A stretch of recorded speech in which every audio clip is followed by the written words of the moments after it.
It will be 4 years this April when a 26-year-old Nashville man was shot and killed on Demonbreun Street after a night out with friends. As our Nashville Unsolved series continues, News 2's Kendall Ashman spoke with the lead detective on the case, who says he's doing everything he can to generate new leads. April 17th, 2021. Christopher Hill was out with friends downtown Nashville on Demonbreun Street.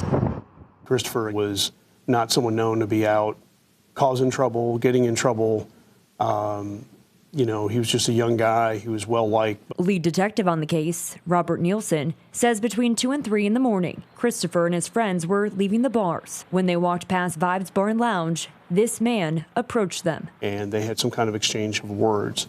We're not exactly sure the nature of it, but it became heated, turned into a full-blown argument, at which point the shooter in this incident had been standing by the front of a black Ford Raptor. In this surveillance video, you can see the shooter approach Christopher and his friends before he fires a gun, killing Christopher and injuring his friend. Detective Nielsen says both men then got into this black Ford Raptor with 2 females and drove off towards the highway. We're unable to get any more definitive descriptions of either the shooter himself or the 2 females that were with them, or a license tag on the Raptor. He says a license plate reader could have solved this case and many other homicide cases. Currently, every county surrounding Nashville has LPRs. And so the LPRs are extremely beneficial, especially when you have a case like this where we have very limited information to go by, very limited witness information. The video is not the best quality.